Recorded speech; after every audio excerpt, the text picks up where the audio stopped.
제가 질문을 좀 받고 싶은데 시간이 좀 없어서 일단 다 끝나고 좀 받을 생각이에요. 그래서 좀 이해해 주시고, 제가 지금 보통 우리가 이 주제를 다룸에 있어서 시간 쓰는 것보다는 거의 반토막을 내고 있거든요. 사실 더 깊이 있게 다뤄야 되는 문제가 너무 많은데 빨리빨리 넘어갈 수밖에 없는 상황이라 좀 죄송스럽고, 오늘도 우리가 두 가나 더 나가야 돼서, 그래서 이 다음에 우리가 페더럴 비전을 좀 다루고, 그 다음에 우리 뉴 퍼스펙티브 온 폴까지 세 관점까지 볼 겁니다. 이 페더럴 비전 층위로는 다시 한번 우리가 저번 주에 봤던 이 그림을 좀 보면서 우리 좀 정리해 볼게요. 결국에는 이 치열한 시속 게임의 역사가 층위론의 역사였다면, 하나님의 주권과 인간의 역할 책임, 우리가 직전에 봤던 주체권 구원 논쟁도 이 사이에서 균형을 맞추고자 했던 그룹의 하나의 무리들이에요. 그래서 어떻게 하면 이 사이 균형을 맞출 것인가. 그러면서 주제권 파들이 나타났는데 여전히 이제 이 흐름이 좀 깨지고 있는 모습들이 이제 보이게 됩니다.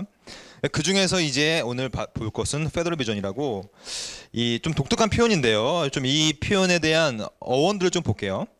이 페더럴 비전 신학을 다른 말로 하면 얼번 에비뉴 신학이라고도 합니다. 왜냐하면 이 신학은 얼번 에비뉴라는 것은 동네 이 길 이름이에요. 길 이름. 그러니까 에비뉴라는 것은 스트리트가 있고 에비뉴가 있거든요.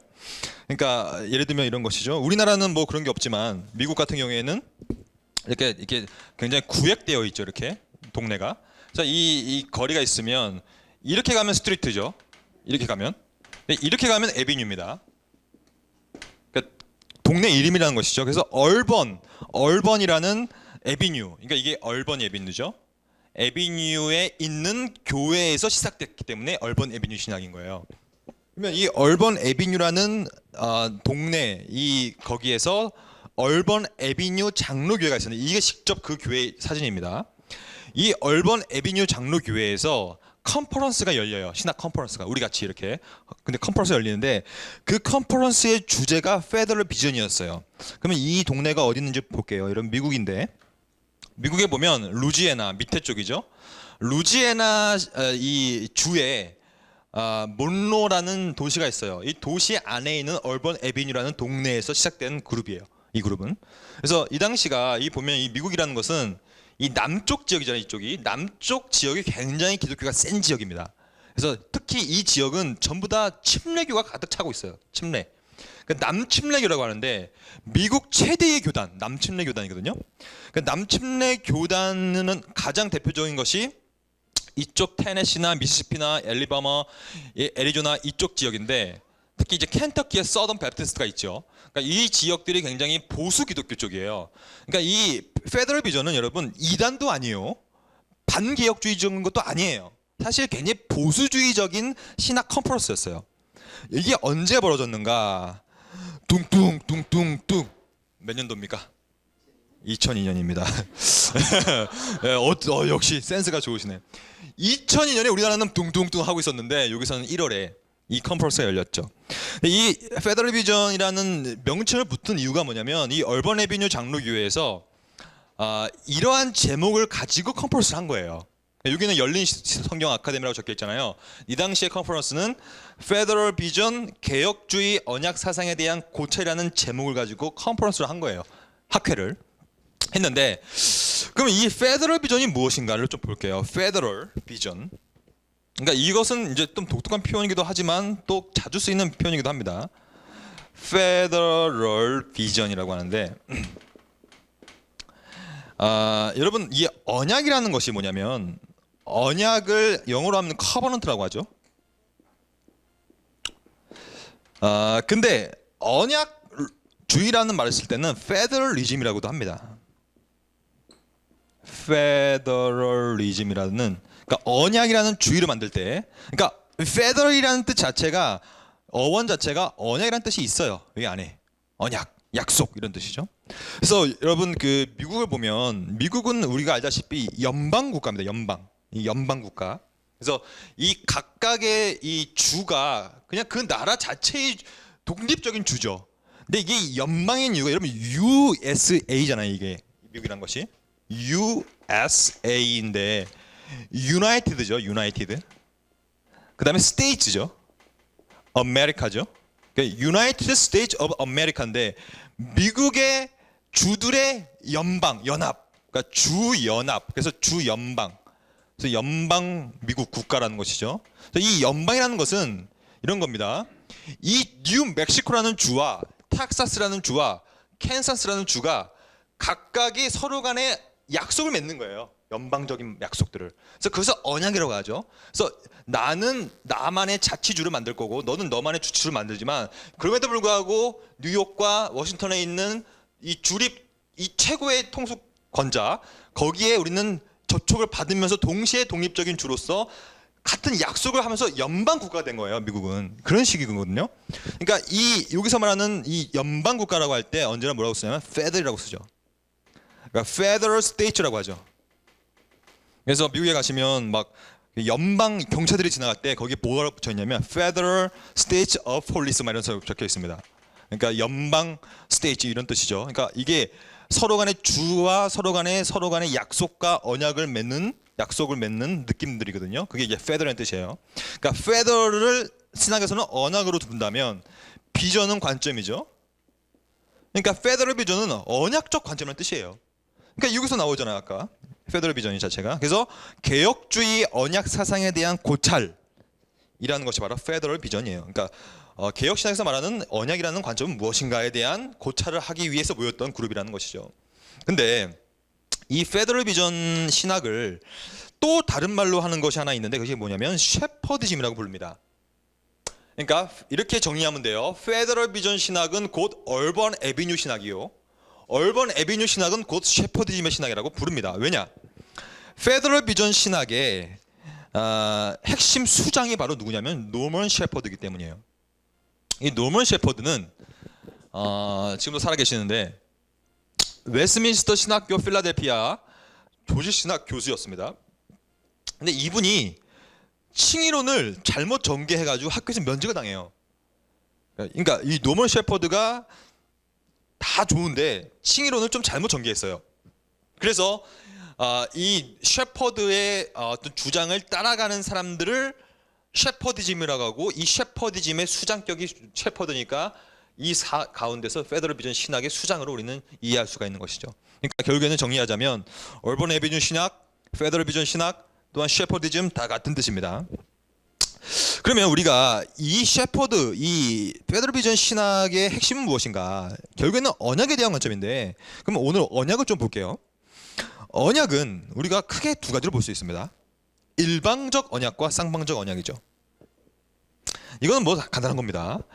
그러니까 일방적이기 때문에 하나님으로부터 오는 일방적인 언약, 즉 은혜 언약을 일방적 언약이라고 불러요. 왜냐? 우리가 한 게 없어요. 아무것도 한 게 없는데 하나님께서는 우리를 창세 전부터 복중에 있기도 전에 우리를 택정했기 때문에 일방적으로 그냥 그러니까 아유 나는 택정하지 마세요. 이렇게 말이 안 통해. 하나님은 우리를 그냥 택해버린 거예요. 일방적으로. 그래서 일방적 언약이에요. 근데 이 쌍방적은 뭐냐면 하나님과 인간 사이에 서로 간의 관계성이 설정되는 것인데 이렇게 이해하면 됩니다. 정리를 해보면 일방적 성격은 은혜 언약이라고 부릅니다. 왜냐하면 은혜는 일방적인 거니까. 그리고 무조건적인 거예요. 그러니까 이 일방적 성격의 은혜 언약은 언약의 기원 자체가 무조건이 핵심이에요. 조건이 없어요. 그러니까 여기서 사람들이 많은데 내가 뭐 잘난 것도 없는데 그러니까 조건적으로 뭐 날 선택할 것도 없는데 하나님께서는 일방적으로 태중에 있기도 전에 무조건적으로 그냥 선택해버리는 거야 우리를. 이게 일방적인 은혜 언약입니다. 그러면 이 선택받은 자들은 이 옆에 사람한테 이렇게 얘기할 수가 없는 거예요. 야 내가 왜 선택받은 줄 알아? 나는 이걸 했기 때문이야. 뭘 했기 때문이야. 그렇게 할 수가 없는 거예요. 왜냐하면 내가 한 것 때문에 선택받은 게 아니기 때문이죠. 그러니까 이 선택을 받은 당사자는 수동적으로 그냥 선택을 받은 것뿐이에요. 우리는. 여러분 구원받으셨죠? 한 거 뭐 있습니까? 아무것도 없어요 사실 우리. 왜냐면 우리가 태어나기도 전에 영원 전에서부터 작정했기 때문이에요. 그러니까 우리가 한 건 아무것도 없이 우리를 은혜 가운데 선택해버린 거거든요. 근데 이 일방적 성격의 은혜 언약이 있지만 또 다른 언약이 하나 있는데 그것이 바로 뭐냐면 행위 언약이라고 부르죠. 행위 언약은 일방적이지 않습니다. 쌍방적입니다. 왜냐하면 상호 책임 관계가 설정되기 때문이에요. 이런 것입니다. 하나님께서 아담한테 처음에 은혜를 주셔서 선악과를 따먹지 말라고 하셨고, 하지만 그 외의 것들은 다 먹고 다스리라 했죠. 그래서 은혜 언약을 베푸셨는데, 동시에 은혜 언약을 베푸시면서 뭐라고 했냐면, 너 이제 관계를 맺을 텐데, 어떤 관계냐면 이제 너 아담아, 너는 그거 외에, 선악과 외에 다른 것을 다 먹어도 되지만 선악과를 먹으면 너는 정령 죽으리라. 그러니까 너도 이제 그것을 먹지 말아야 되는 언약을 유지하기 위한 책임과 역할을 다해야 돼. 그래서 너는 일방적 언약은, 은혜 언약은 너가 수동적으로 그냥 받은 당사자였다면, 행위 언약에서는 너는 능동적으로 너의 일을 해야 돼. 그렇죠? 이게 쌍방 언약이죠. 그러면 이 페더럴 비전, 이 언약론은 과연 일방적 언약과 쌍방적 언약 가운데 뭘 더 강조했는가의 문제예요. 뭘 강조했겠어요? 이 페더럴 비전은 놀랍게도 일방적 언약을 강조했습니다. 네, 은혜 언약을. 이게 굉장히 놀라운 일이에요. 좀 이따 보겠지만 이게 모순점이 여기서 나타납니다. 그래서 이 사람들은 쌍방적인 언약을 약화시키고, 반대로 하나님의 은혜 언약과 무조건적인 언약과 일방적인 언약을 대단히 강조했던 그룹들이 바로 이 페더럴 비전 그룹들이었어요. 그러니까 굉장히 여기서까지만 볼 때는 굉장히 반율법주의에 가깝고, 왜냐면 일방적인 하나님의 은혜를 강조했으니까, 계속해서 굉장히 하나님의 어떤 주권적인 역사를 강조했던 그룹들 중에 하나였어요. 그러면서 보세요. 일방적 언약을 강조하다 보니까 쌍방적 언약 가운데 포함되어 있던 율법에 대한 약화를 시작했던 거예요. 그러니까 율법을 지키는 것, 하나님의 관계를 맺는 언약을 유지하는 방식인 그러한 쌍방적 방식을 약화시키다 보니까 율법을 행하고 지키고 하는 것들에 대한 약화를 시작했던 거예요. 그래서 이들이 뭘 약화시켰냐면, 자연적으로 그리스도의 능동적 순종 거부의 개념을 거부했습니다. 이게 잘 보세요. 이게 복잡해 보이지만 간단한 겁니다. 우리가 저번 주에도 봤지만, 우리가 구원받은 이유는 그리스도께서 우리 대신에 순종을 하셨기 때문이에요. 그렇죠? 그러니까 내가 순종한 건 없지만 그리스도가 하신 것 때문에 의가 전가돼서 우리가 구원받은 것인데, 이 그리스도의 순종을 크게 두 가지로 본다는 거예요. 그래서 첫째는 능동적 순종이고, 두 번째는 수동적 순종이에요. 만약에 여러분들이 율법을 100% 지켰다면 여러분들 그걸로 구원받을 수 있습니다. 받을 수 있어요. 여러분들도. 그리고 여러분들이 십자가를 지고 고난을 받고 전 인류를 위해서 죽고 부활한다면 여러분들도 가능해요. 근데 우리는 그게 안 되기 때문에 그리스도가 대신 오신 거거든요. 그리스도가 오셔서 뭘 하셨냐면 두 가지를 하셨다는 거예요. 첫 번째는 율법을 우리 대신에 온전히 지키신 거예요. 능동적으로. 그리고 동시에 우리 대신에 십자가에서 고난을 당해서 죽으셨죠. 수동적으로. 그래서 능동수동이라는 말을 쓰는 거예요. 그러면 여기서 딱 보니까 페더럴 비전은 뭘 약화시켰겠습니까? 능동과 수동 중에? 그렇죠? 아까 말씀드렸죠? 왜냐하면 율법을 지키는 이런 개념들을 페더럴 비전 시작 때는 싫어했던 거예요. 왜냐하면 일방적인 은혜 언약을 강조했기 때문이에요. 그래서 무슨 언약 유지를 위해서 율법을 지키냐? 뭐 예수님이 무슨 우리 대신에 율법을 지켜요? 율법을 지키는 건 아니고 이걸로 구원받는 것이 아니라 은혜로 받는 거야. 그러니까 자연스럽게 능동적 순종을 거부하는 그룹들이 되어가는 거예요. 이거 정리해 보겠습니다. 결국에는 페더럴 비전 신학자들은 능동적 순종, 즉 율법을 지켰다는 사실에 그리스도가 이것을 약화시켰고, 왜냐하면 쌍방적 언약을 약화시켰기 때문에 그 상대적으로 일방적 언약과 일방적인 무조건적인 은혜의 언약성을 강화시켰던 그룹이 바로 이 그룹이라는 거예요. 그럼 여기서 우리가 과연 이러한 주장들이 옳은가를 좀 봐야 되겠죠, 신학적으로. 사실 이 그리스도의 능동적 순종은 여전히 이 논쟁이 많습니다. 이걸 과연 이게 옳은 개념이냐 옳지 않은 개념이냐. 근데 우리가 이것을 보기 전에 먼저 교리 문답이죠. 교리 문답들이 나오는 것을 좀 볼 필요가 있어요. 여러분들 나중에 기회가 되신다면 이러한 하이데베르크 교리 문답이라든지 좀 이따 볼 벨기에 신앙고백서라든지 웨스민스터 신앙고백서라든지 이런 것들은 그냥 늘 탐독하시면 좋아요. 탐독. 늘 읽으시면 돼요. 늘 가까이 하십니다. 특히 장로교인들은 반드시 웨스민스터 신앙고백서를 읽으셔야 되고, 개혁교회 안에 있으시다면 하이데베르크는 읽으셔야죠. 여기서 보면 이렇게 나와 있어요. 그러니까 이러한 이 교의, 이것을 교의라고 합니다. 왜냐하면 교회의 공의회와 공식적인 문서이기 때문에 교의 가운데서는 그리스도의 능동적 순종을 이제 지지합니다. 잘 보세요. 비록 내 양심이 계명을 심각하게 범했다고 하더라도, 지키실 수 없더라도, 그러니까 계명이죠, 율법입니다. 그러니까 나는 율법을 지키지 못했다고 해도, 또한 여전히 죄로 향하는 성향을 갖고 있다고 하더라도, 그러니까 나한테는 아무것도 없지만 순전히 하나님의 은혜로 말미암아 일방적인 은혜 언약, 마치 이제는 내가 죄 지은 적도 없고 죄 있는지도 않았고, 나오죠. 그리스도께서 나를 위해서 순종, 이 순종이 이거와 연결됩니다. 계명을 지키는 것. 그러니까 나는 계명을 못 지켰는데 예수가 나를 위해서 계명을 지켰다는 거예요. 이게 능동적 순종이죠. 마치 그러므로 내가 완전하게 율법을 순종한 것처럼 하나님께서는 그리스도의 완전한 속죄, 의로움과 거룩함을 나의 것으로 인정해 주셨다. 이게 바로 속죄론의 핵심이죠. 대리 속죄. 그러니까 대리 속죄의 핵심 이 개념 가운데서는 그리스도의 능동과 수동 순종이 거기에 서려 있을 수밖에 없어요. 그러니까 그리스도가 나를 위해서 죽으셔서 나를 위해서 계명을 지켜 주심으로 그가 의로움이 나한테 전가된 거 우리가 배웠죠. 요것을 하이데베르크는 말하고 있기 때문에 우리는 기본적으로 그리스도의 능동적 순종을 거부하지 않죠. 하나 더 증거를 볼까요? 벨기에 신앙고백서 22장에 보면 이렇게 나와 있습니다. 그리스도는 그분의 모든 공로와 그분이 우리를 위하여 그리고 우리를 대신하여 행하신 많은 거룩한 일들, 이게 뭐겠어요? 십자가에서 죽으심, 고난당하심, 그리스도의 사중비와 다 있겠죠? 여기 안에 대신하여 행하신 능동적 순종도 있다는 거예요. 우리를 대신하여 계명을 지키시고 율법을 지키신 일들을 우리한테 전가하신다, 돌리신다는 얘기죠. 그러므로 사실 이 논의는 아주 오랜 시간 동안 해야 될 논의예요. 왜냐하면 역사적도 봐야 되고 성경적인 의미도 봐야 되고 다 봐야 되겠지만 그걸 다 할 시간은 없어서 기본적으로 개혁신학에서는 그러므로 그리스도의 능동적 순종의 개념을 지지합니다. 그러니까 그리스도가 우리 대신에 율법을 지키시고 계명을 지키셨다는 사실을 믿고 그것이 우리한테 전가됐다는 사실을 믿어요. 기본적으로. 근데 교회 역사 가운데서 그리스도의 능동적 순종을 계속해서 거부했던 사람들이 많아요. 대표적으로 요하네스 피스카토라는 사람이에요. 이분은 개혁신학자입니다. 개혁신학자임에도 불구하고 이분은 그리스도의 능동적 순종을 거부했어요.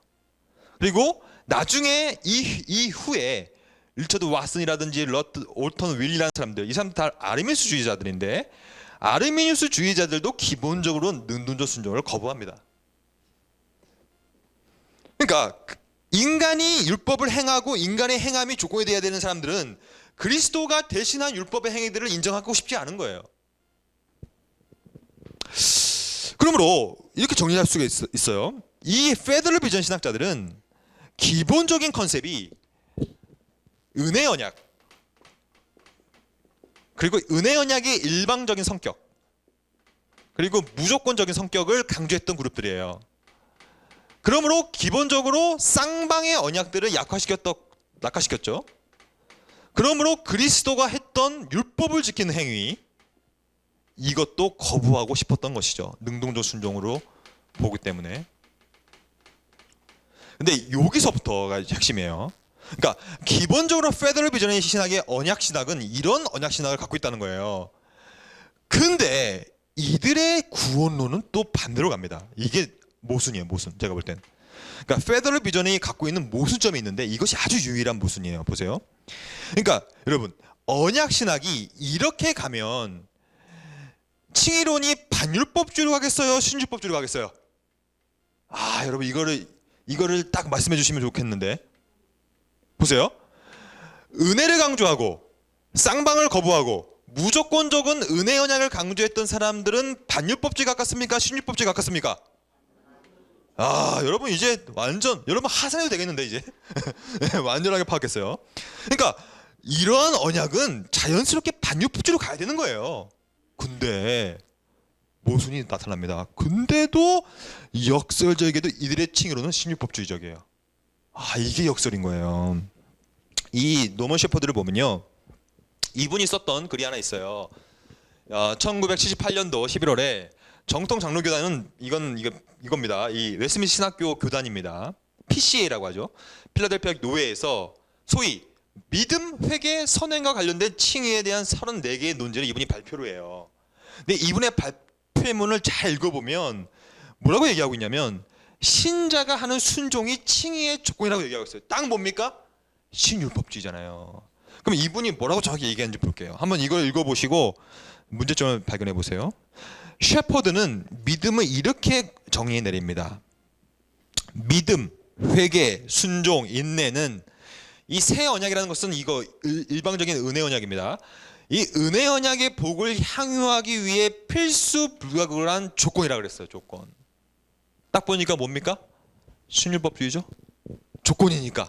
그러니까 인간 너희가 은혜 언약의 복을 받기 위해서는 원래는 은혜 언약이라는 것은 일방적이기 때문에 우리가 할 수 있는 게 없어요. 그냥 은혜로 받는 거예요. 근데 이 사람의 말에 의하면 너희가 은혜 언약을 받고 싶으냐? 그러면 너희는 믿음을 가져야 되고 회개를 해야 되고 순종해야 되고 인내를 해야 돼.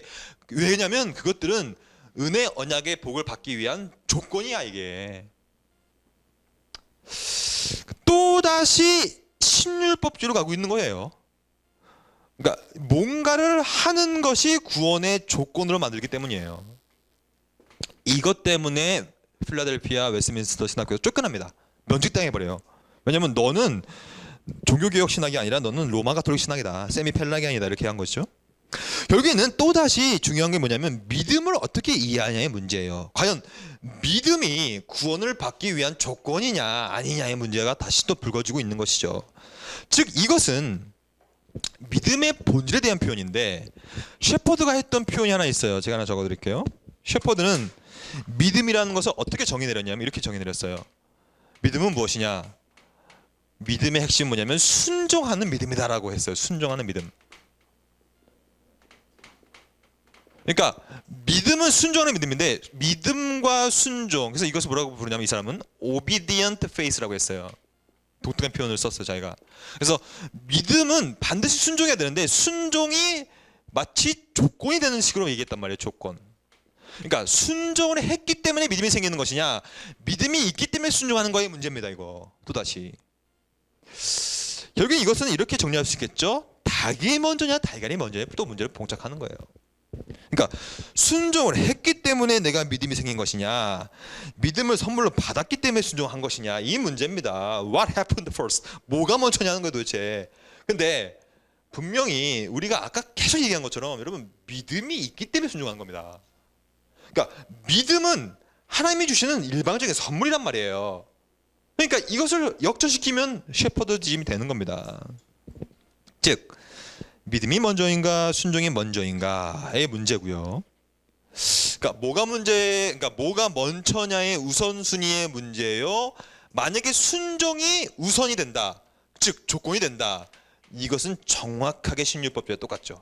우리가 봤던 이것이 곧 다른 말로 하면 백스터리안이라고 우리가 저번 주에 배웠어요. 리차드 백스터. 백스터리안들이 이렇게 얘기한 겁니다. 순종을 해야지 너는 구원받는 것이다. 결국에는 이렇게 돼버리면 이제 우리가 뭐로 바꿀 수 있냐면, 순종이 믿음의 조건이 된다면, 구원의 조건이 된다면 결국에는 이것은 시너지즘이라고 하는 신인 협력설이 돼버릴 수밖에 없다는 거예요. 여러분 기억나시죠? 저번 주에 제가 신인 협력설과 신적 뭐라 그랬어요? 신적 디바인 컨커런스라고 해요. 신적 협력이라고 했죠. 이거 구별해야 됩니다. 신인 협력은 시너지즘이에요. 인간의 순종과 인간의 행위가 믿음과 구원의 조건이 되는 것은 이겁니다. 신인 협력입니다. 이거는 세미펠라기안 아니면 아르미스주의라고 합니다. 근데 개혁신학에서는 신적 협력을 말하죠. 1차적으로 하나님이 믿음을 주시고 은혜를 주시면 우리는 반드시 2차적으로 순종을 해야 된다. 우리가 아까 봤던 마태복음 7장의 얘기죠. 열매로 너희를 알리라. 너희의 순종과 헌신과 열매로 너희의 믿음을 볼 것이다. 이게 우리가 추구하는 바죠. 그러니까 언제나 이 순종은 1차의 결과로서 나오는 것이지 조건이 될 수 없다는 얘기예요. 절대로. 절대 될 수 없죠. 그럼 결국엔 조건이 되면 행위 구원이 되니까. 그러므로 이 페더럴 비전의 칭의로는 언약과는 이렇게 가져가고 있는데 역설적이고 모순적이게도 칭의로는 신율법주의로 가고 있는 거예요.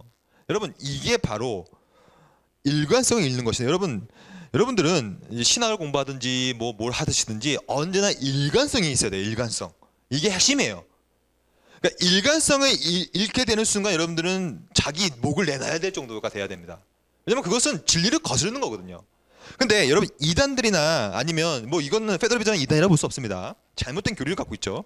그러니까 이러한 교리들에 보면요, 언제나 어디선가 하나 정도는 역설적인 것이라든지 모순이라든지 아니면 일관성을 잇는 모습들이 반드시 나옵니다. 이게 바로 그 하나의 예예요. 언약은 이렇게 가져가는데 칭의는 이렇게 가져가는 거예요. 그러면서 믿음과 순종의 조건성을 잘못 이해하고 있는 것이죠. 하지만 신경들은 이렇게 이해하고 있지 않습니다. 우리가 좀 정리해 볼게요. 믿음과 순종의 관계는 이렇게 정리해야 됩니다. 구원 얻는 믿음이라는 것은 은혜 언약에 의해 쌍방 언약이 아니란 얘기예요. 그렇죠? 그러니까 믿음은 하나님이 주시는 선물이기 때문에 우리가 뭘 했기 때문에 받는 것이 아니란 얘기를 하고 있는 것입니다. 그래서 그것 때문에 우리는 의롭게 이신칭의가 되는 것이죠. 그 다음에 거룩하여지는데 영원한 생명을 위해서 오직 그리스도만을 영접하고 받아들이고 의지하는 것이다 라는 얘기를 했죠. 우리가 저번 주에 믿음의 요소들을 봤어요. 이게 제가 이걸 보고 정리한 겁니다. 한 번 더 우리가 새로 오신 분도 계시니까. 그러니까 믿음이라는 것은 여러분 기억나세요? 첫 번째가 뭐라고 했죠? 그렇지, 이렇게 뛰어나죠. 여기 이분들은 다 뭐 이렇게 다 기억하고 있죠. 무섭네요, 갑자기. 좋습니다. 아주 좋아요. 지금 믿음은 여러분 지식이 시작된다는 거예요. 지식 들어야 되니까. 그다음에 뭐라 했죠? 의존해야 됩니다. 내가 배운 바를 믿고 거기에 의존해야 되는 거예요. 그 다음에 확신에 거하는 것입니다. 그 다음에 의지를 당시 반드시 품게 되는 거예요. 여기까지가 확신에 거하게 되면 이제 의지가 발동되어서 그 다음에 삶과 행동과 열매가 나는 거예요. 그냥 나오는 거예요. 그렇다면 여기서 보면 오직 그리스도만 보세요.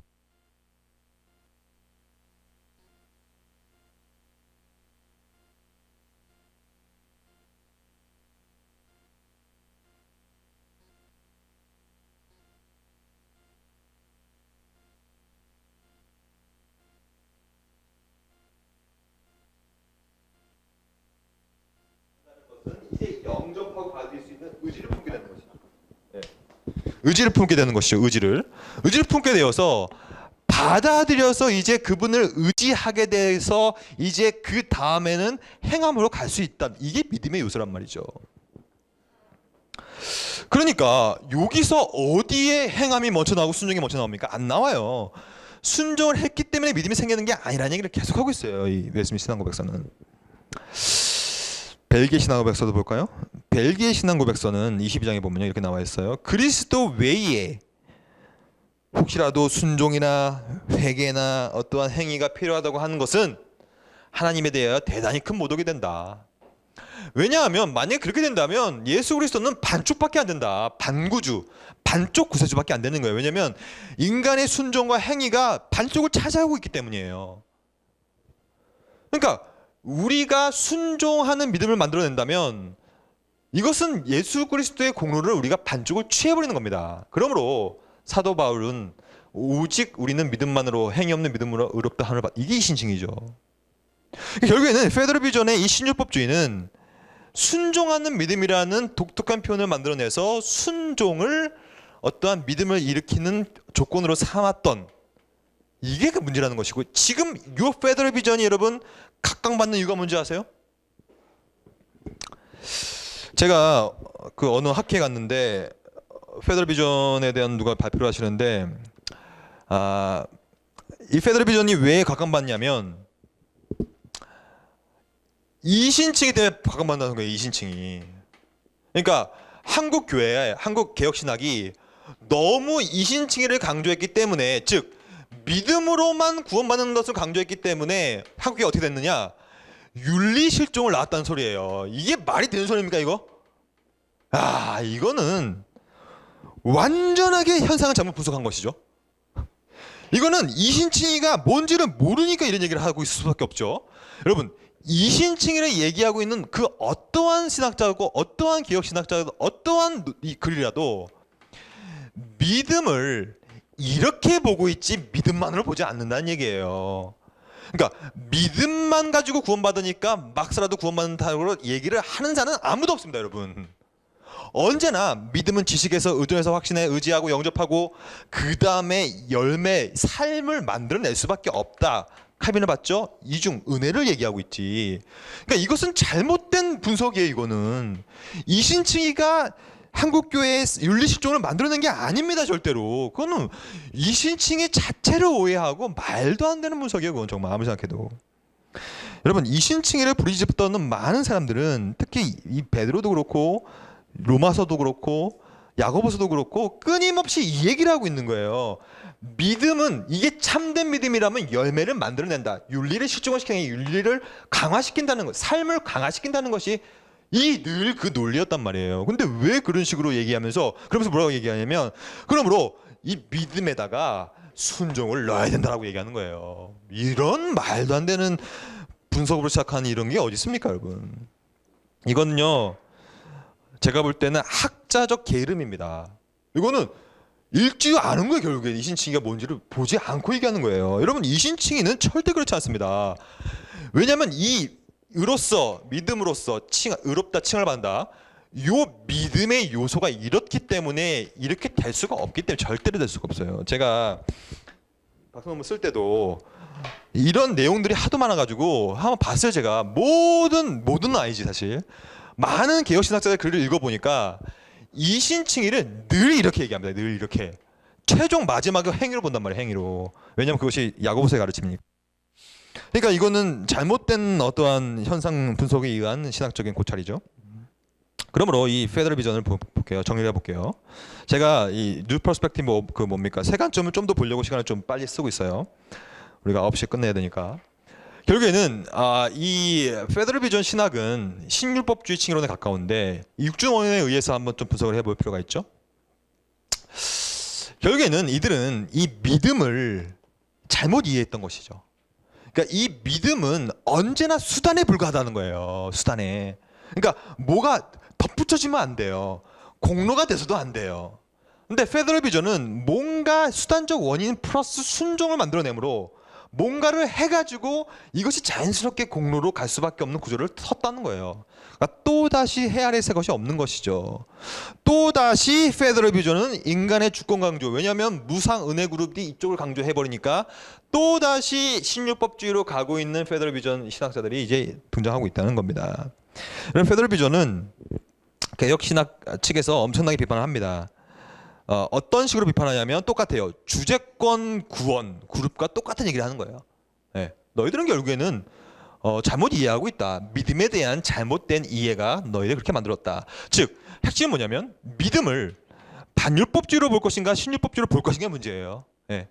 그러니까 믿음을 제거할 것인가, 아니면 수단으로만 남길 것인가, 아니면 뭔가를 첨가해서 신율법주의로 만들 것인가의 문제예요. 결국에는. 그럼 우리가 넘어가 볼게요. 결국에는 좀 더 최신 논의로 한번 들어가 볼 텐데, 이 페더럴 비전은 이 하나님의 주권을 강조했던 그룹의 반동으로, 그러니까 이것을 오해해 버려서 이신칭의가 마치 윤리를 실종하게끔 만든다는 이런 오해 가운데서 인간의 역할 책임을 다시 강조했던 그룹이 페더럴 비전이란 말이에요. 그러면 이러한 경향성이 이제 현대 교회에 쭉 들어옵니다. 그래서 지금 많은 경우에 여러분, 제가 왜 칭의론으로 박사논문을 썼냐면 한국 교회에 신율법주의 칭의론이 팽배해졌기 때문이에요. 실제로. 그래서 많은 경우에 세미펠라기안적인 행위구원론으로 가리키는 경우가 굉장히 많아요. 행위구원론으로. 제가 실명을 거론하기 좀 그렇지만 많은 현대 한국 그 보수 신학교, 그러니까 심지어 보수 신학교의 신약학 쪽은 거의 다 사실 거의 다는 아니죠. 근데 많은 부분에 바울에 대한 세가점을 심취하면서 신율법주의적인 행태를 약간의 경향성을 띠는 건 사실이에요, 사실. 예, 그럴 수밖에 없는 이유가 있긴 합니다. 왜냐하면 그러니까 영국에서 많이 공부를 하셨기 때문이에요. 왜냐하면 제임스 던이나 이런 톰 라이트 이런 사람들은 굉장히 영향이 크기 때문에. 그래서 오늘은 마지막 시간에는 좀 이 바울에 대한 세관점을 좀 볼게요. 바울에 대한 세관점을 어떤 사람들을 제가 이 얘기를 하면 제가 사실 이 책을 출판하고 나서 공격을 많이 받았습니다. 누구한테 받았을까요? 세관점을 지지하는 분들한테. 그래서 조지 신학자가 무슨 세관점을 비판해? 이런 비판을 너무 많이 받았어요. 그러니까 왜냐하면 이 바울에 대한 세관점은 이거는 신약학이거든요. 신약학의 이런 논의거든요. 그러니까 신약학자들 가운데서의 놀이터였는데 저같이 조지신학을 하는 사람들이 들어와가지고 막 비판하니까 조지신학적으로 막 비판을 받는 거예요. 근데 제 입장은 여러분 신약에 있어서의 신학적인 문제를 지적하면 안 됩니까? 저는 그거 상관없다고 보거든요. 만약에 신약학자가 저한테 신약학적으로 비판하는 건 저는 괜찮아요. 뭐 그렇게 받아야지. 마찬가지야. 신약학자들도 성경신학학자들도 신학적인 조지신학적으로 비판을 왜 못 받습니까? 왜 할 수 없는 거야 도대체? 왜 아버지를 왜 못하는 거야 도대체 나는 솔직히 진짜. 여러분 저는 할 수 있다고 봐요. 왜냐하면 신학적으로 아니 성경신학을 신학적으로 왜 평가를 못하는 거야? 난 그게 이해가 안 가는 거예요 솔직히. 저는 그냥 신학적으로 봤을 때 이 객관적으로 따질 뿐이에요. 그러면 오늘 우리가 할 것은 뭐냐면 바울에 대한 세관점이라는 것이 무엇이고 신학적으로 어떻게 평가해야 되고 신의로는 어떻게 우리가 분석할 수 있을까? 특별히 하나님의 주권과 인간의 역할 책임이라는 시속 게임에서 어떻게 볼 수 있을까? 이걸 좀 볼게요. 일단 이 MPP라고 줄여서 말합니다. 왜냐하면 New Perspective on Paul이라는 표현을 쓰는 거예요. 새로운 바울에 대한 세관점이에요. 그래서 앞글자만 떠서 NPP라고 합니다. 그래서 바울에 대한 세관점이라든지 세관점이라든지 MPP라든지 다 똑같은 얘기예요. 그러니까 이 표현에 의하면 바울에 대한 관점을 바꾸자는 거예요. 새롭게. 이게 핵심입니다. 그러면 MPP는 과연 학파인가? 여러분 학파는 아닙니다. 왜냐하면 그러니까 개혁신학은 학파에 가까워요. 왜냐하면 개혁신학만의 통일된 신학 사상이 있기 때문이에요. 개혁신학은 말 그대로 단일화되어 있고 조직화가 되어 있습니다. 그리고 보편적으로 통일된 입장을 갖고 있어요. 개혁신학 아니면 뭐 감리교신학도 마찬가지고 그건 학파죠. 그리고 세대주의도 학파죠. 통일된 신학이 있으니까. 근데 MPP는 그렇지 않아요. MPP는 신학학자들마다 다 조금씩 다른 입장을 갖고 있기 때문에 학파라고 부를 수 없어요. 그러니까 조금 뭐라 그럴까요? 약간의 다양한 관점들이라는 표현이 더 옳습니다. 그러니까 바울에 대한 새로운 관점들 정도로 이해할 수가 있겠죠. 그러면 뭐가 새롭길래 새 관점이라고 하냐 이걸 좀 볼게요. 그럼 옛 관점이 뭔지를 봐야 되겠죠. 옛 관점은 뭐길래 새 관점으로 보는가 이걸 봐야 되겠죠. 일단 여러분 옛 관점을 먼저 볼게요. 여러분 옛 관점은 우리가 생각하고 있는 바로 그겁니다. 그러니까 바울은 늘 유대 종교, 유대교를 행위군으로 봤죠. 맞죠? 그렇죠? 그래서 늘 그랬잖아요. 바울은 헬라파 유대인들한테도 그랬고 바리새파들한테도 그랬고 많은 사람들한테 늘 너희들은 행함으로 구원받는 것이 아니다. 너희들 왜 자꾸 행함으로 구원받으려고 하냐. 믿음으로 받는 거야. 그러니까 바울은 늘 유대교를 행위군자로 본 거예요. 그게 옛 관점이에요. 그렇죠? 이렇게 우리가 알고 있고 배워왔고 늘 설교 들었죠. 그러니까 유대인처럼 그렇게 외식하면서 율법 지키는 걸로 구원을 못 받는다 얘기를 매년 들었잖아요. 근데 세관점의 핵심은 뭐냐면 이거를 뒤집는 거예요. 세관점은 뭐냐면 유대 종교를 은혜의 종교로 봅니다. 행위군론이 아니라는 얘기예요. 그러니까 유대교가 행함으로 율법을 지킴으로써 행함으로써 구원을 받으려는 그런 종교가 아니었다라고 보는 것이 바로 세관점이에요. 그러니까 완전 새롭잖아요 이거 지금. 유대교가 행위권론자가 아니었다는 얘기를 하고 있는 거예요. 그러면 이러한 이 세관점이라는 표현 자체는 누가 썼는가? 확실한 거는 2명 중에 1명이 썼죠. 근데 왜 제가 이렇게 말씀드렸냐면 제임스 던은 이 용어를 톰 라이트가 먼저 썼다고 얘기하고 톰 라이트는 제임스 던이 먼저 썼다고 얘기합니다. 서로 간에. 그러니까 서로 간에 떠넘기고 있어요. 근데 제가 볼 때는 톰 라이트가 먼저 썼다고 생각해요. 근데 거의 뭐 같은 시기에 썼어요. 그래서 여러분 제임스 던과 톰 라이트는 아주 뭐 저 같은 이 사람이 범접할 수 없는 학자입니다. 그건 확실해요. 아주 뛰어난 학자들이고 신약학 쪽에서는 아주 대부들입니다.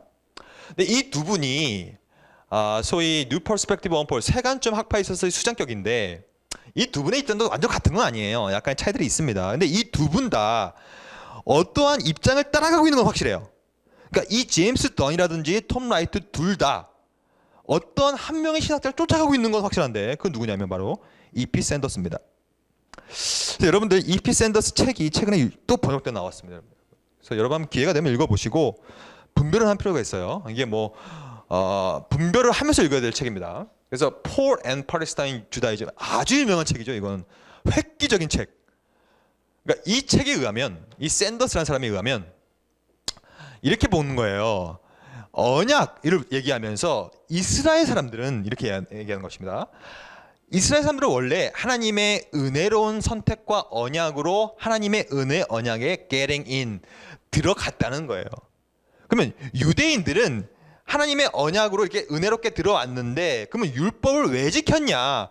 율법을 지키는 이유는 옛관점에 의하면 율법을 지킴으로 구원을 얻으려고 했기 때문에 지켰다는 것이 옛관점이에요. 근데 E.P. 샌더스에 의하면 그것이 아니라 율법을 지킴으로써 구원받으려는 것이 아니었고 율법은 하나님의 은혜로 들어왔던 이 선택과 언약의 백성의 신분을 그냥 유지하기 위한 수단으로서 머물기 위해서 지켰던 것뿐이인 거야.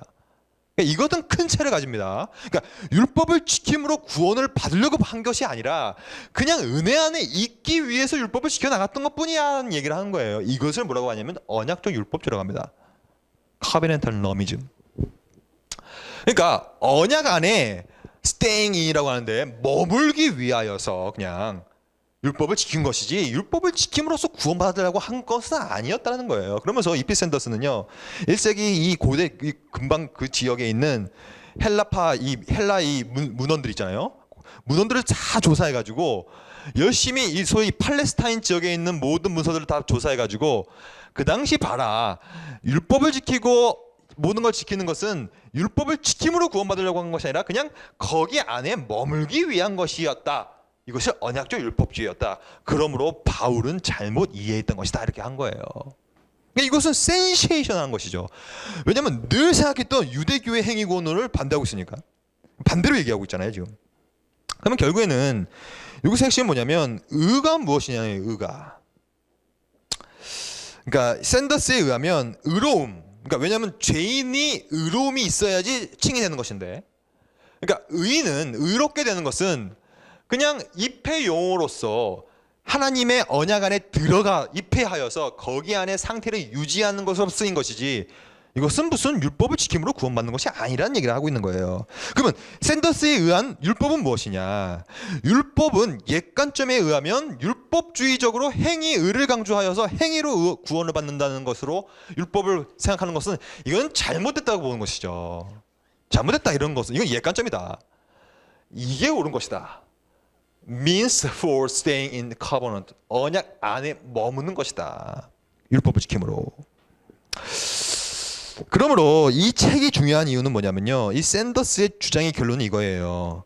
유대교와 언약적 율법주의는 전부 다 은혜의 종교였다.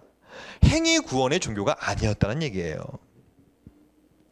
이것은 여러분 굉장히 중요한 가치를 지닙니다. 왜냐? 이것은 바울 서신을 완전하게 다르게 볼 수 있는 경향을 주는 거예요. 그러니까 바울 서신 우리가 보면 특히 갈라디아서에 보면요. 계속해서 나오는 말이 뭐냐면 너희들은 행함으로 구원받는 것이 아니다. 믿음으로 받는 거야. 이 얘기를 계속하고 있는데 그러한 바울 서신의 핵심 메시지들이 완전 바뀔 수밖에 없는 주장이에요. 이게 바로 유대교와 언약적 율법주의는 그 staying in 하는 은혜의 종교였다. 그러니까 결국에는 이 로마서 3장 28절의 이 가르침, 사람이 의롭다 하심을 얻는 것은 율법의 행위에 있지 않고 믿음으로 되는 줄 우리가 인정하노라. 옛관점에 의하면 이 관점은 너희들 유대교들은 하도 율법의 행위로 구원받으려고 했으니까 너희들은 그거 안 된다. 믿음으로 된다. 이게 옛관점이에요. 근데 샌더스에 의하는 새관점에 의하면 이 율법의 행위는 구원받기 위한 것이 아니라 그냥 거기 안에 머물기 위한 수단으로서 사용한 것뿐인 거라는 거예요. 그러니까 율법으로 유대인들은 구원에 이르려고 한 적이 없다는 얘기를 하고 있는 것이죠.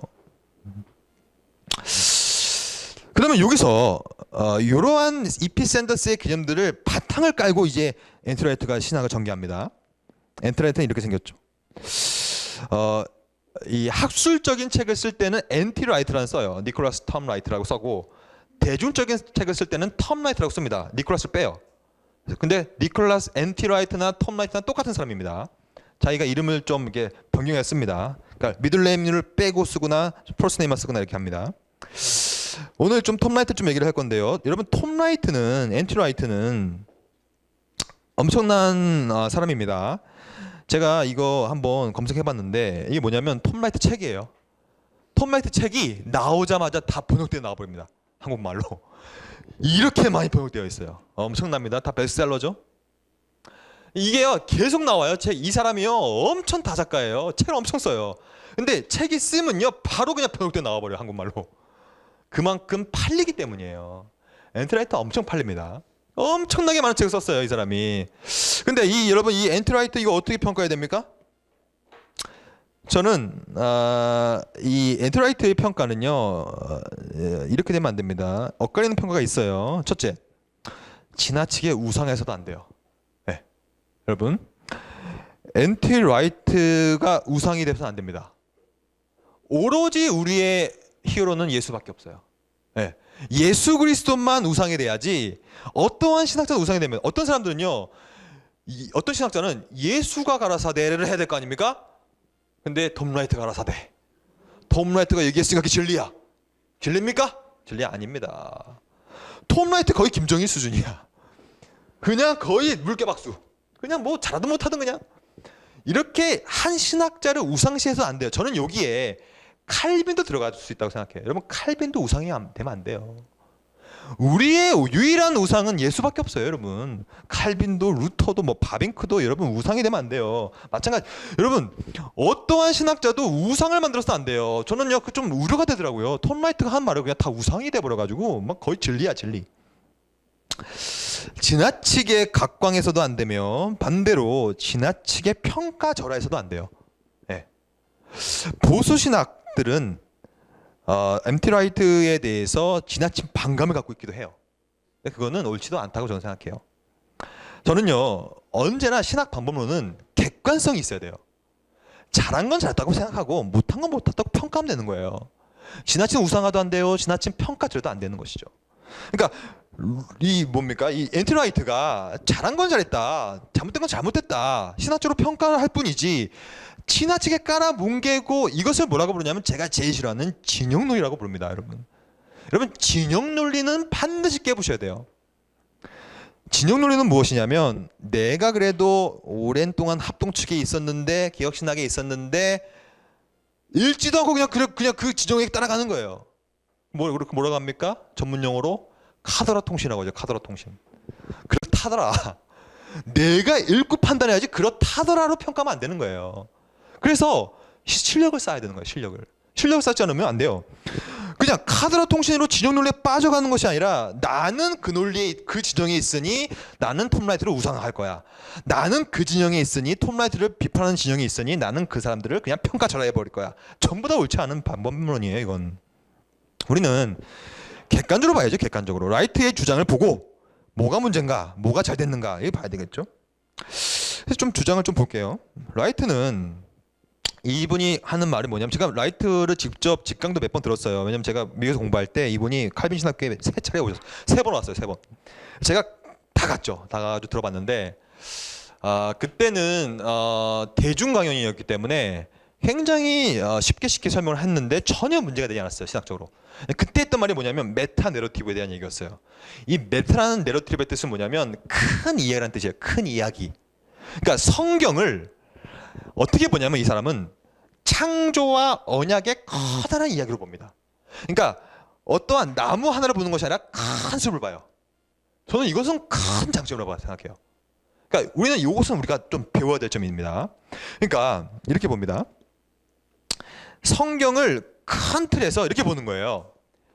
큰 틀에서 칭의를 이렇게 이해합니다. 칭의는 무엇이자 한 개인이 예수 그리스도를 믿음으로 하나님과 바른 관계를 맺는 것을 뜻하기보다는 뭐 이런 것도 있지만 이보다 더 중요한 것은 뭐냐면 라이트에 의하면 한층 더 큰 구원의 그림 이 얘기를 합니다. 메타 내러티브라는 얘기예요. 메타 내러티브 속에서 메시아 예수 그리스도가 아브라함의 언약 성취하고 그 신실하심을 믿는 모든 유대 이방인을 막론하고 하나님의 언약 백성으로 선언되는 것을 칭이라고 보는 거예요. 그러니까 우리가 말하고 있는 칭의론과 약간의 관점 차이는 있습니다. 성경의 전반적인 큰 그림 속에서 언약이 성취되어서 모든 자를 막론하고 하나님의 언약 백성, 이것은 굉장히 중요한 표현이에요. 언약 멤버십이란 뜻이에요. 하나님의 언약 백성의 멤버십을 가져서 선언되는 선언. 그러니까 언약 백성이라는 것을 선언하는 것을 칭의라고 보는 거예요. 이것까지 보면 저는요 문제없다고 생각해요. 이렇게 볼 수 있죠. 왜냐하면 칭의는 이런 것입니다, 여러분. 칭의는 단순 단편적인 게 아니에요. 칭의는 이렇게 마치 이렇게 입체와도 같아요. 입체 같기 때문에 다양한 국면들이 있어요. 국면들. 그러면 우리 전통적인 입장을 그냥 그리스도와 함께 그의 공로에 힘입어 의롭게 칭함을 받는다. 그러니까 한 국면일 수가 있고요. 라이트처럼 이렇게 봐도 하나의 칭의의 국면을 볼 수 있어요. 언약적으로 메타내러티브 쪽으로 본다면 이렇게 볼 수 있다는 거예요. 근데 이제 좀 더 들어가 보면요. 좀 문제가 달라집니다. 근데 이렇게 얘기하고 있어요. 그러면 칭의는 무엇이냐? 그러면서 정확하게 이피센더스의 주장을 얘기하고 있어요. 여기서 아까 말했던 칭의는 무엇이냐면 어떻게 하나님의 언약 안으로 들어가는지, 게링인이죠. 혹은 어떻게 그리스도인이 되는 것, 이것은 들어가는 문제가 아니라는 얘기예요. 그럼 뭐냐? 칭의는 뭐냐면 누가 하나님 언약, 이 아브라함의 언약을 성취하신 그 신실하심의 언약 안에 staying in, 이거는 이피센더스의 주장입니다. 맞죠? 언약 안에 머무르는 것, 혹은 이미 그리스도의 언약 공동체에 속해져 있는 자들이 누구인지에 대한 선언, 이걸 칭의로 보는 거예요. 그러니까 굉장히 이피센더스의 주장들을 갖다 쓰면서 칭의를 이렇게 보는 것이죠. 그럼 이렇게 보면 뭐가 문제냐? 저는 이렇게 볼 수 있다고 봐요. 저는. 왜냐하면 또 이렇게 보면 또 이렇게 볼 수 있어요. 볼 수 있잖아요. 머물고 하나님께서 언약 백성들을 선언하는 것 볼 수 있어요. 그러면 보세요. 이쪽 관점이 전통적인 칭의 관점이라면 이 앤티 라이트나 이피센더스의 언약적 신유법주의에 근거한 이쪽의 국면이나 이쪽의 국면들은 소위 언약론적으로 보는 칭의론으로 볼 수 있겠죠. 아니면 이렇게 보면요, 하나님의 선언론적으로 볼 수도 있겠고요. 아니면 하나님의 교회 공동체, 교회에 속한 자들에 대한 선언이기 때문에 이렇게 보면 또 교회론으로 볼 수 있어요. 그렇죠? 그러니까 저는 이걸 다 거부하는 건 아니에요. 앤티 라이트는 다양한 다층 국면을 열어준 거는 공로라고 생각해요. 근데 중요한 건 뭐냐면 칭의라고 할 때 칭의가 말하고 있는 본질적인 의미는 있을 거 아니에요. 본질적인 의미. 그렇죠? 그러니까 본질적인, 저는요 본질이 있고 본질에 따르고 있는 부차적인 의미들이 있을 거 아닙니까? 저는요 아무리 생각해도 칭의의 본질적인 의미는 하나님의 은혜로서 중생을 받아서 믿음의 선물을 받아서 그리스도를 믿음으로 이신 칭의를 받아서 하나님과 나와의 개인적인 관계가 회복되는, 그래서 죄인에서 의인으로 입적되어지는 과정, 이 과정이라고 보거든요. 본질을, 칭의의 본질을. 그렇잖아요. 그러니까 이게 본질로 보지만 이것도 부차적인 의미로 볼 수 있다는 거예요. 근데 라이트의 문제와 간과되는 건 뭐냐면 요거가 옳지 않다라고 해버리는 게 문제예요. 제 입장은. 그러니까 칭의의 본질적인 것, 제가 생각하는 본질적인 것, 그 사람이 생각할 때는 그것이 다층 국면의 하나겠죠. 그러면 이걸 다 그냥 보다가 누가 가장 중요한 본질인가를 보면 될 텐데, 이러한 개념을 뭐라고 보냐면 종교개혁 칭의론이라고 치부해버립니다. 그냥. 그래서 종교개혁의 칭의론은 이거는 옳지 않다라고 봐버리는 게 문제예요. 제가 볼 때는. 저는 이거는요 페어하지 않다라고 봐요. 학문적으로. 그러니까 저는 이렇게 볼 수 있다고 봐요. 국면으로 이렇게 볼 수 있죠. 칭의 뭐 교회론적으로 언행론적으로 볼 수 있다는 거예요. 근데 이 자체가 칭의의 본질적인 건 아니라고 봐요. 저는 아무리 생각해도. 그러니까 이거를 뭐라고 부르냐면, 저는요 제가 좀 더 싫어하는 표현이 뭐냐면 신학적 공제라는 표현이에요. 여러분 그 뭐 연말정산할 때 공제 받잖아요. 공제는 디덕션이라고 하는데, 디덕션, 그러니까 제거해 나가는 것. 제거해. 신학은요 마이너스 신학이 되면 안 돼요. 제거해 나가는 신학은 옳지 않습니다. 근데 라이트의 주장을 쭉 보면요, 종교개혁 신학이라고 치부하는 모든 것들 다 제거, 공제해 가는 신학을 하고 있어요 지금. 저는 그건 옳지 않다. 그러니까 다층 구면을 보는 건 좋은데 왜 굳이, 근데 좀 아쉬운 게 뭐냐면 라이트나 MPP의 관점에서 얘기하고 있는 종교개혁 신학이라고 말하는 이 종교개혁 신학이 참된 종교개혁 신학이 또 아니야 보면. 그러니까 오해하고 있는 게 많아요. 그러니까 이것도 페어하지 않죠. 그러니까 정확하게 종교개혁 신학이 뭔지를 파악한 채 이거에 대한 맹점을 비판하면 모르겠는데 이들이 말하고 있는 종교개혁 신학을 원래 종교개혁 신학이 아닌 걸 지금 표현하고 있기 때문에 좀 문제라는 것이죠. 뭐 이거는 뭐 그렇다고 치고요. 제가 이 라이트의 주장 중에 좀 받아들이기 어려운 게 하나 있는데 그건 뭐냐면 의의 정가를 부정하는 것이죠. 그래서 존 파이퍼도 유명한 신학자죠. 존 파이퍼와 앤티 라이트가 한판 붙죠. 그래서 이제 논쟁을 시작합니다. 그래서 이제 소위 The Future of Justification이라는 책을 파이퍼가 써요. 이 제목도 도전적이죠. A Response to Anti-Right. 앤티-라이트에 향한 나의 대답 해가지고 책을 써요. 이거 번역대 나왔습니다. 이 번역대에 나온 이 책의 제목은 뭐냐면 뭐죠? 기억이 안 나네. 칭이란 무엇인가인가? 뭐라고 번역 나왔어요. 북에서 나왔는데 이 책 한번 읽어보세요.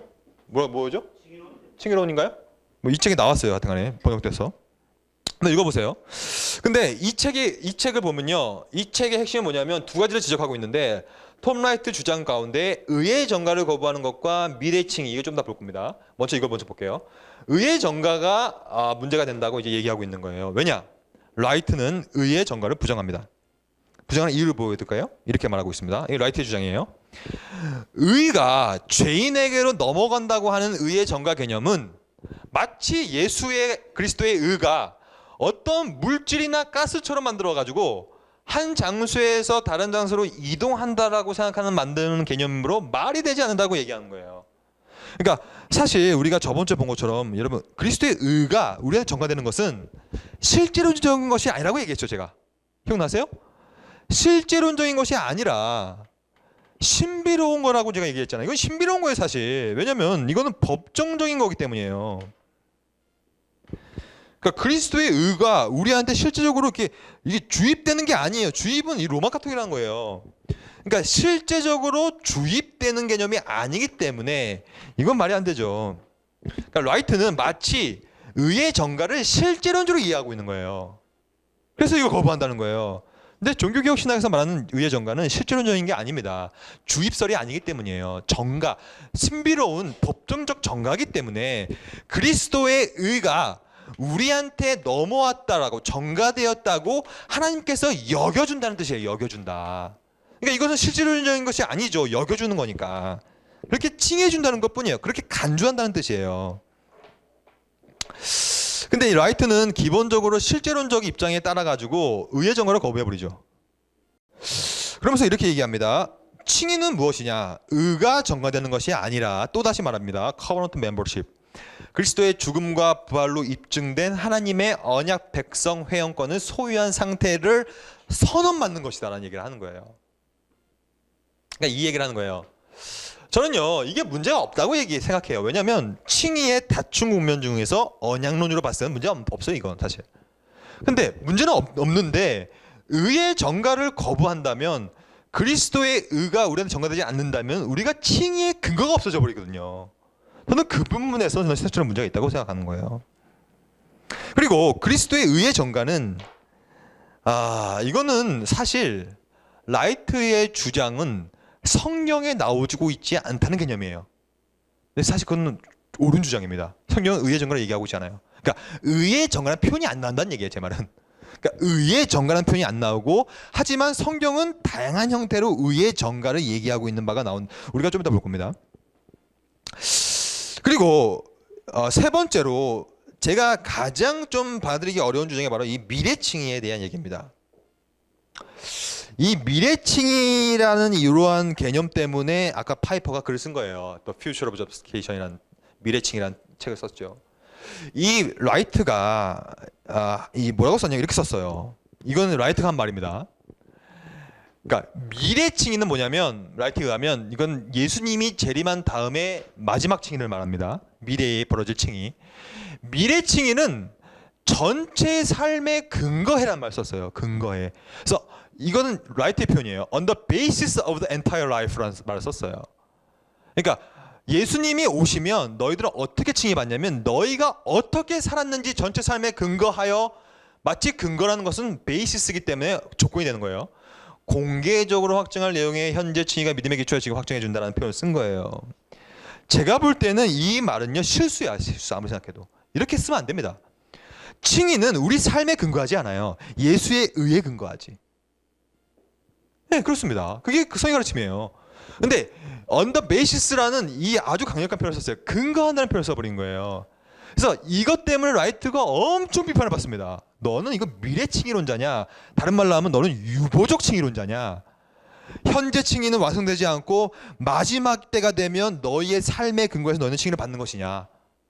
그럼 그때는 현재 칭의에 받은 것을 너의 삶의 근거에서 네가 막 살면 이런 것이냐? 이런 너무나 많은 공격을 받은 거예요. 그러니까 라이트가 자신의 주장을 약간 수정합니다. 뭐라고 하냐면 그래서 이렇게 바꿔요. On the basis 이러한 표현을 어떻게 바꾸냐면 in accordance with라는 써요. 그럼 무슨 뜻이냐면 따라서.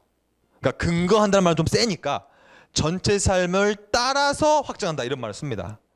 그럼에도 불구하고 여러분 on the basis라든지 in accordance with라든지 다 그 뜻은 결국에는 조건에 근거하기 때문에 문제가 된다는 것이죠. 그래서 라이트는 이렇게 주장합니다. 이것도 라이트의 주장인데 살았던 전체 삶에 근거해서 미래 칭의가 확진되는 말에 대한 하도 공격을 받으니까 이렇게 변명을 해요. 이것은 무슨 말이냐면 삶의 방식을 말하는 것이다.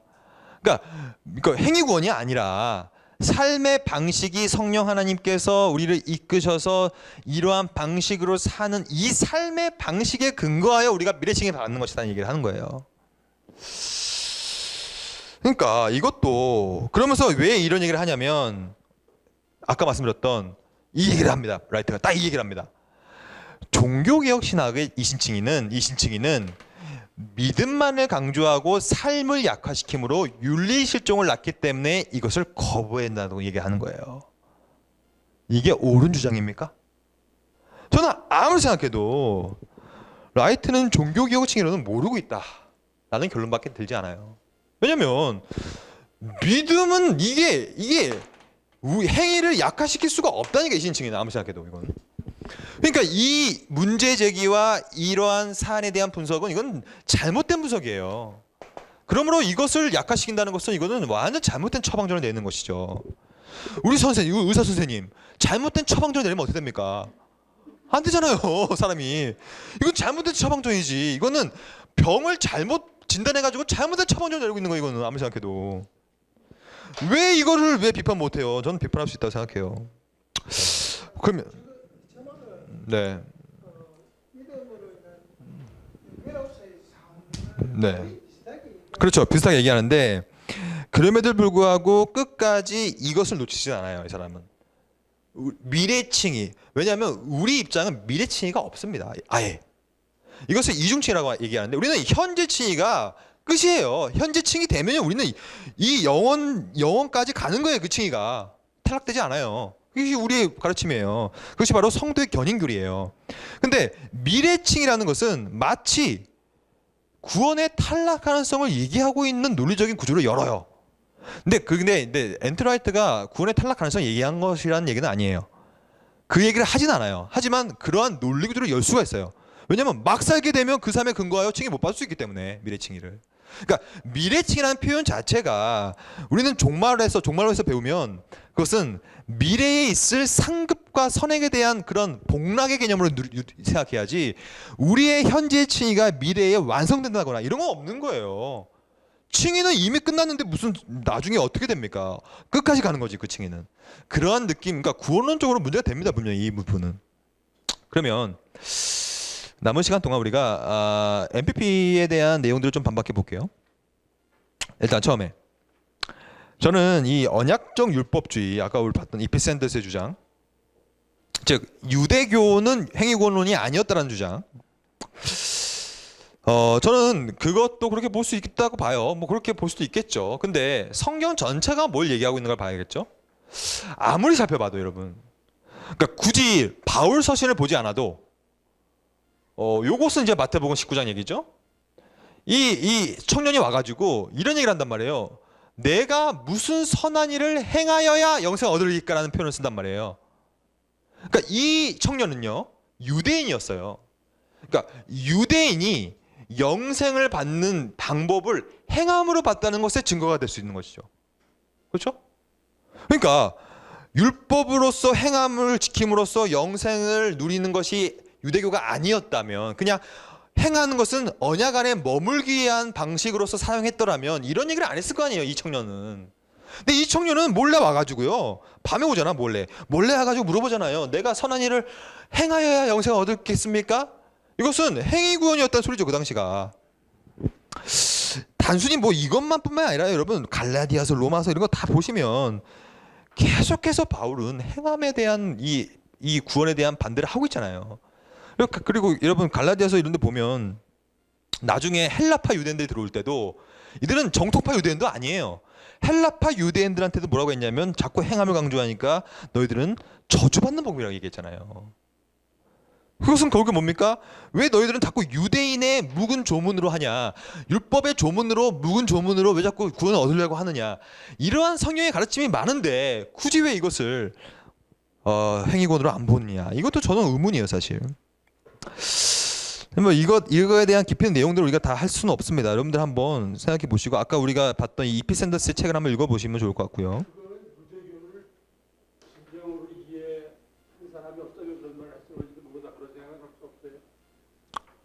뭐 그럴 수 있겠죠. 근데 하지만 그럼에도 불구하고 성경 전체는 의도성을 갖고 써졌잖아요. 그러니까 하나님의 분명 의도가 있단 말이에요. 근데 의도가 있는데, 의도라는 것은 중요하기 때문에 반복적인 기술이 나오게 돼 있어요. 의도라는 것은 중요하니까 반복하는 것이죠. 근데 마태복음도 그렇고 이것도 그렇고 로마서나 바울서신을 쭉 보면 반복적으로 행함이 아니라 이신칭이 믿음으로써 구원을 얻는 것이 옳다라는 얘기를 하고 있기 때문에, 그리고 이거에 대한 대적자로서 유대에 대한 얘기를 진척을 하잖아요, 계속해서. 그러므로 결국에는 성경 전체가 말하고 있는 말은 유대인은 율법 종교였다는 얘기가 더 크다는 것이죠, 제 생각은. 아무리 생각해도 성경이 전체가 말하고 있는 의도는. 물론 뭐 그거는 나중에 재림이 되면 정확히 알 수 있겠죠. 예, 지금 모르겠죠. 근데 지금 우리가 평가할 수 있겠다는 것이죠. 예. 네. 그렇죠, 달라지겠죠. 불교 같은 경우에 예. 일반대전적으로 율법으로 자기들이 깨달음으로써 부처가 된다 생각하지만, 중국에 왔을 때 선정이 되기는, 제가 생각 이건 어떻게 보면 믿음으로 깨달음을 얻는다고 볼 수 있어요. 선정에서는 내가 부처는 네. 내가 부처라는 깨달으면 돼요. 그런데 그 일반적인 사람하고 당신이 부처예요 그러면, 아유 나 같은 게 무슨 부처예요 그러거든요. 이렇게 깨닫는 데는 순간적으로 깨달아야 되는데, 또 순간적인 데는 자꾸만 율법을 뭐 같은 경우는 뭘 행해야지 깨닫는다고 생각되는데, 그런 관점에서 보면 혹시 유대교가 디아스포라들이 많아져서 다른 나라라고, 아니 동방정교도 그리스에 가면 그리스 정교도, 러시아도 러시아 정교도, 다른 데로 많이 디아스포라가 있으니까. 네. 근데 이피센더스의 입장은 디아스포라 입장이 아니에요. 디아스포라는 이후의 얘기고, 이 이피센더 입장은 1세기의 팔레스타인 지역 자체가, 유대의 그 지역 자체가 언제나 늘 율법 종교가 아니었다는 얘기를 하고 있는 거예요. 그러므로 그게 문제가 뭐냐면, 제가 볼 때는 성경에 나오고 있는 대부분의 내용들 있잖아요. 유대인과 바리새인들을 계속해서 행위권으로 몰고 가는 듯한 표현들이 되게 많이 나오잖아요. 그리고 베드로서도 나오면, 베드로도 사도행전에서 자꾸, 그러니까 내가 정하다고 하는데 너가 왜 그렇게 얘기하냐 하면서 자꾸 환상을 보잖아요. 그런 모든 것들이 율법을 지킨 것에 대한 믿음과 예수 그리스도의 믿음과의 반대로 계속 나오기 때문에, 성경은 아무리 봐도 유대교를 율법의 종교라고 보고 있지, 저는 은혜 종교라고 보고 있지 않다고 생각하거든요. 아무리 봐도. 왜냐면 그것이 신구약의 유기성 통일성에 의해서 봐도, 저는 아무리 객관적으로 보려고 해도 성경 전반적인 내용은 유대교를 율법적으로 보고 있지 은혜적으로 보고 있나? 그걸 보고 있지 않다는 것이죠. 네. 혹시 탈무드를 이 사람이 염두에 두고 뭐 그럴 수도 있겠죠. 근데 저는 그 탈무드도 하나의 예외 중에 하나라고 보고, 성경 전반이 얘기하고 있는 유대교에 대한 평가를 우리는 봐야 될 거 아닙니까? 그렇게 봤을 때 저는 언약적 신율주의에 있는 것은 저는 오히려 아니라고 저는 생각합니다. 아무리 봐도 율법 종교로 볼 수밖에 없다고 보거든요. 예. 예? 질문 좀 받을까요 그러면? 예. 자, 그럼 뒤에 먼저 손을 들었습니다. 예.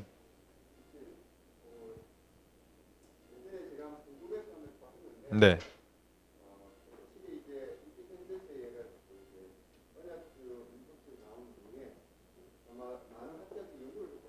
네.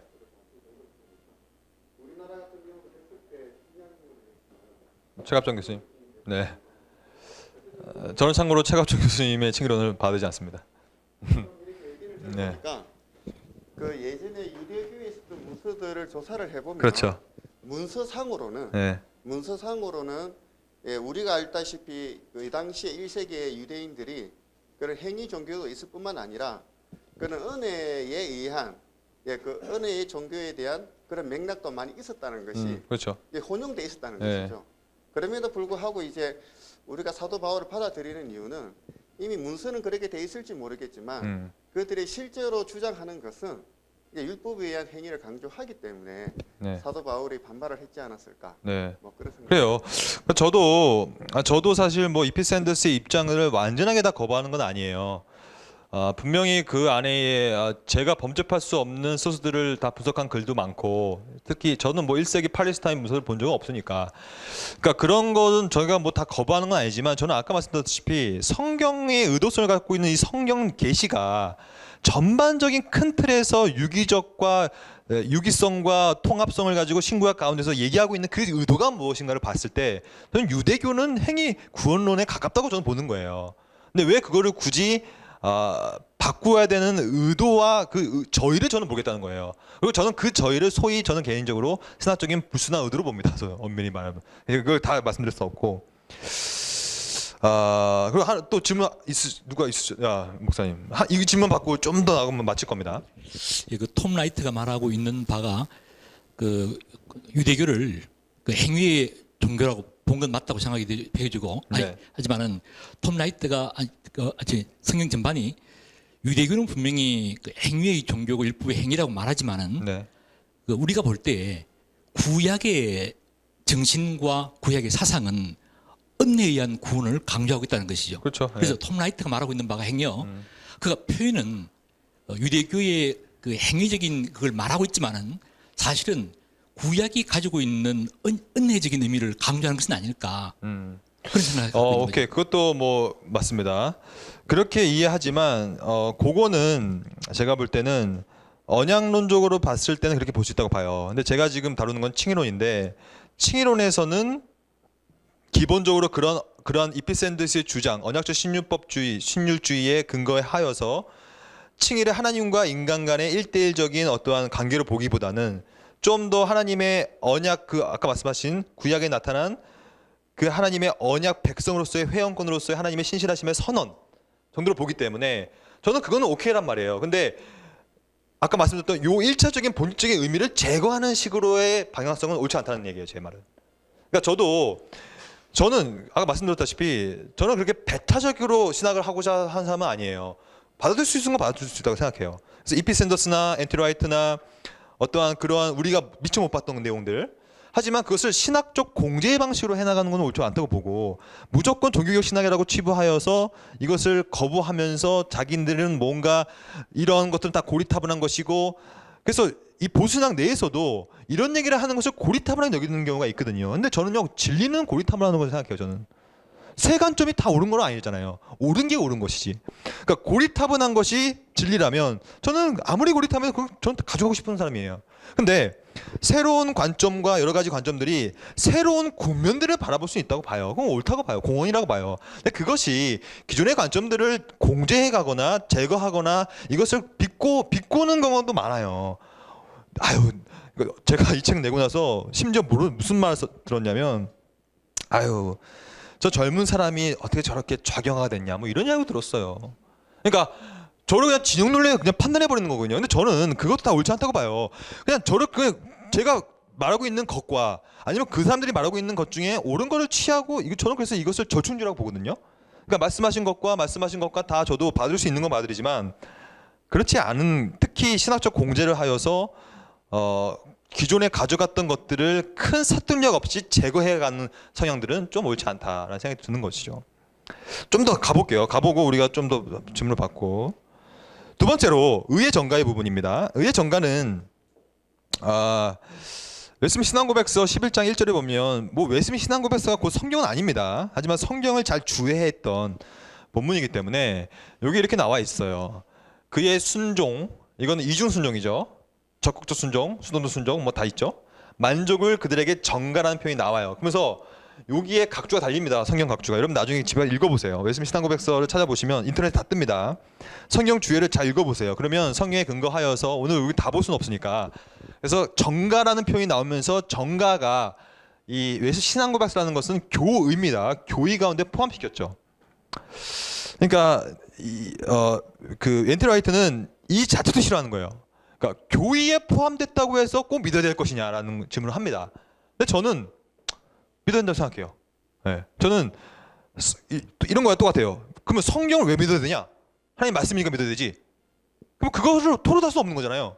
왜냐면 그것은 우리의 첫 번째의 방향성의 문제거든요. 성경이 하나님의 영감된 말씀이라는 것을 믿는 것과 또한 신앙 고백서들이 하나님의 영감은 아니지만 성령의 인도하심을 받아서 기록되어서 우리의 진리의 토대가 되었다는 사실을 믿음의 영역으로 가져가는 사람들은 이것을 그냥 믿는 거예요. 근데 그것을 믿음의 영역으로 가져가지 않으면 못 믿는 거예요. 그 차이예요, 사실. 이것은 어쩔 수가 없어요. 여러분, 하나님의 말씀이 성령이라는 사실을 설득시킬 수 없는 거예요. 네? 설득 못 시킵니다. 그리고 이 신앙 고백서들이 정말로 의미가 있고 가치가 있다는 것은 설득시킬 수 없는 거예요. 저는 이것은 믿음의 영역을 보거든요. 그러니까 이거는 뭐 어떻게 할 수가 없어요. 근데 성경은 또한 성경을 잘 주의했던 고백서들은 이렇게 얘기하고 있다는 것을 볼 때 의의 정가 자체를 거부하는 것도 저는 좀 옳지 않다고 보고요. 마지막으로 결국에는 다시 한번 이 마태복음 17장으로 돌아갈 수밖에 없겠죠. 뭐 김세윤 박사님도 마찬가지인데 한국 교회의 신학의 문제를 이신칭으로 보고 있단 말이에요. 그러면서 칭의와 성화라는 책이 있습니다. 김세윤 교수님 책. 그 책을 읽어보면요, 믿음에 대한 잘못된 이해로 윤리 실종을 낳아가지고 이제는 한국 교회가 삶을 강조해야 된다고 하면서 얘기를 하고 있거든요. 이거는 여러분 아무리 생각해도 잘못된 평가라는 거예요. 잘못된 평가. 믿음은 한 번도 이신칭 있는 행위를 약화시킨 적이 없다는 얘기죠. 이 말이 여기 이 말이지 않습니까? 좋은 나무마다 좋은 믿음과 신자라면 반드시 열매, 삶을 맺히는 것이 이신칭의 가르침이지 이신칭이 행위와 성화를 분리시킨 적이 없어요. 플러스 그락티아예요. 이중 은혜란 말이에요. 같이 간단 말이에요. 그러니까 결국에는 이 MPP에 대한 신학적인 평가는 종교개혁 이신칭의에 대한 오해다. 네, 오해예요. 아무리 생각해도 이건 오해예요. 또한 성경 전반이 얘기하고자 하는 의도를 조금 퇴사시키고 있다. 하지만 동시에 우리가 배울 점도 많은데 성경 전체의 큰 그림과 다양한 다층 국면으로 모든 내용들을 바라보는 이러한 내용들은 되게 좋아요. 좋고 또한 성경 자체뿐만이 아니라 성경의 그 주변의 상황들, 팔레스타인 문서들이라든지 1세기 문서라든지 이런 것들을 같이 보는 것들은 좋아요. 좋지만 저는 이렇게 하는 이유가 의도를 만약에 신학적 공제로 두고 있다면 저 옳지 않다. 그건 옳지 않다고 봐요. 그러면 마지막에 이렇게 보고 마칠게요. 결국에는 또다시 이 현대칭의론, 특별히 이 세관점으로 대변되고 있는 현대칭의론은 또 한 번 윤리실종을 지적하면서 인간의 전체 삶의 근거야. On the basis of the entire life.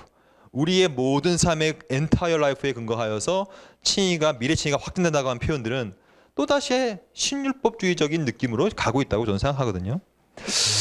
이것은 옳지 않다. 그러면 결국에는 우리는 지금까지 저번 주와 오늘에까지 계속해서 균형을 잃은 것을 보고 있잖아요. 이제 우리의 작업은 이제 균형을 맞춰야 되겠죠. 우리가 다음 주엔 쉬는 거 맞죠?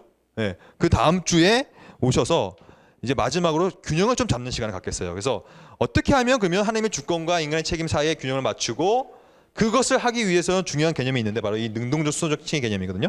이 개념을 파악한 다음에 그 다음에 헤르만 바빙크의 칭의론을 보고 헤르만 비치우스의 칭의론까지 본 다음에 마칠 거예요. 그래서 균형을 좀 잡는 시간. 좀 질문을 받겠습니다.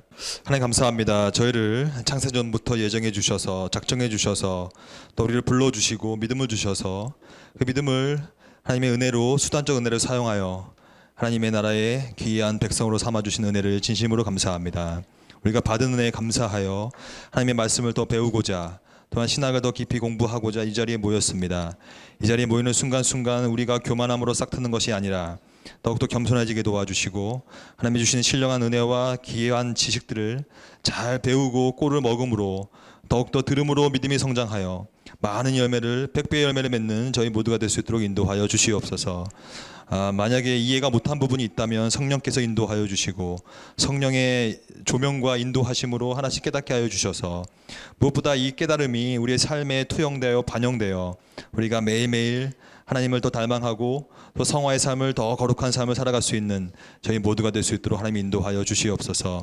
날씨가 많이 덥습니다. 우리의 건강을 책임져 주시고 우리를 삶을 주장하여 주셔서 다다음 주에 만날 그날까지 복된 시간 될 수 있게 인도하여 주시고 우리가 이 귀한 모임을 하나님께서 만들어 주셨사오니 하나님께서 이끌어가 주시고 하나님의 의도와 하나님의 성품에 따라갈 수 있는 우리 모임이 될 수 있도록 하나님 인도하여 주시옵소서.